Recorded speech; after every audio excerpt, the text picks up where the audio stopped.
Disclaimer, I don't hate any company or person mentioned in this video and do not harass anyone. This is for educational purposes only and we are just here to have a good time. EA and all the other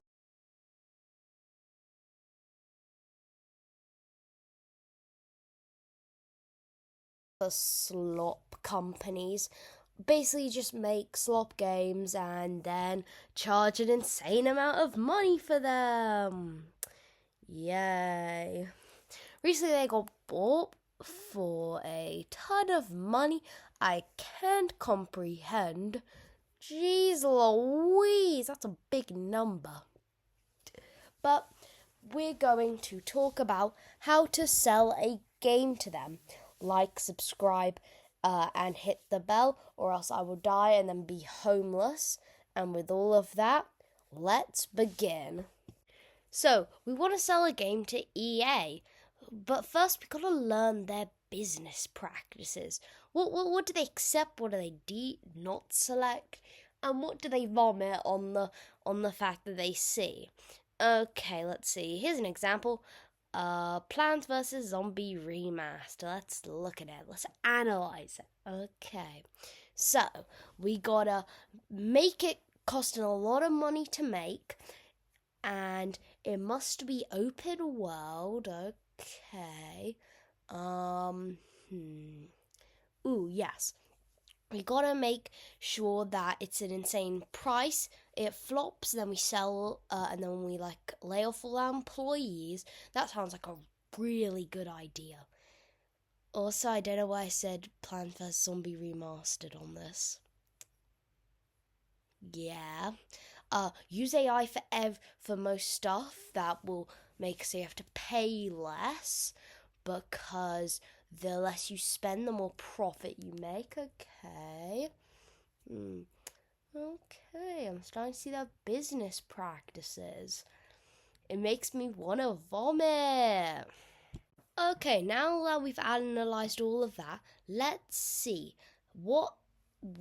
how to make a game and then sell it to EA. So we got 3 design points. So you're going to have to listen carefully here, boys and girls and whoever else is in the audience. We got making a game in a single genre. I will tell you what that genre is when we get to that. We need multiple selling points to sell the game at, because we got to make more money. We got to do microtransactions and then day 1 DLC. Not all games fall into that category, but we want the best chance at selling our game to these companies, because we want to do more work for the less, and then they'll make an unnecessary sequel that ruins it. That's great. So, first, we got what genre does it have to be in? Well, that's a very good question. Open world.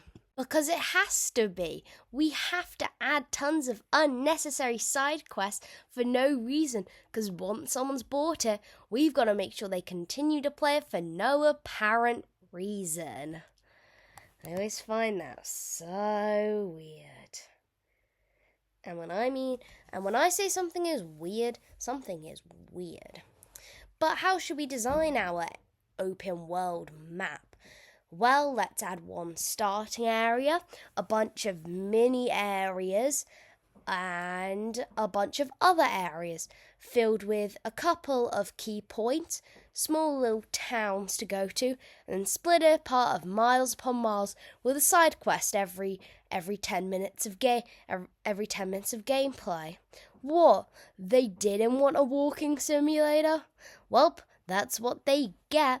You have got to follow by our rules when you play our game. Now, this is less EA, but just some other studios, Ubisoft. But we've got to sell our game at multiple price points, so we can charge even more, even though it's meant to be in the actual game. I know, we're such a humane and loving company. We love our fans. Wallets. We love them, their wallets.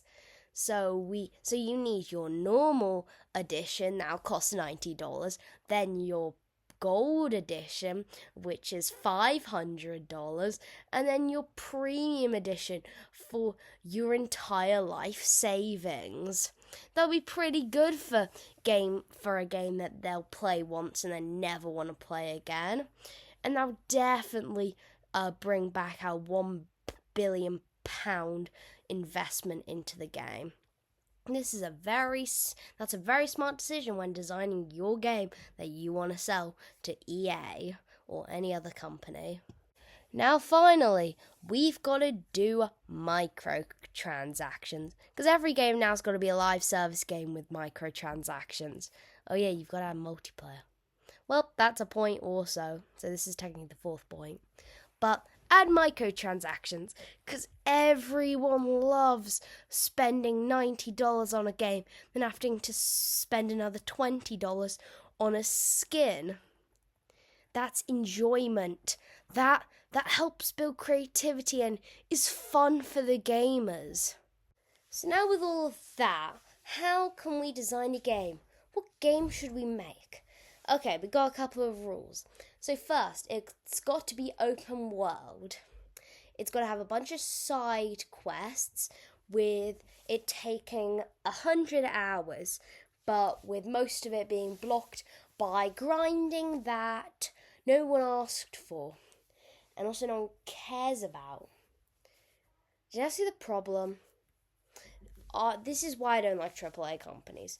They try to make the best game possible, but they just bloat it with microtransactions and just unnecessary features, a buggy launch, and then just promise that it'll get fixed. That's not what I believe gaming should do. I believe gaming, you gotta have, like the olden days, if your game is not a day one good game, you have failed as a game developer and should strive to make sure your next game doesn't follow in the same trap. But this may be one of my shorter videos, I won't lie. But with all that said, I hope you've had a nice day. I'm Just B3, and see you later.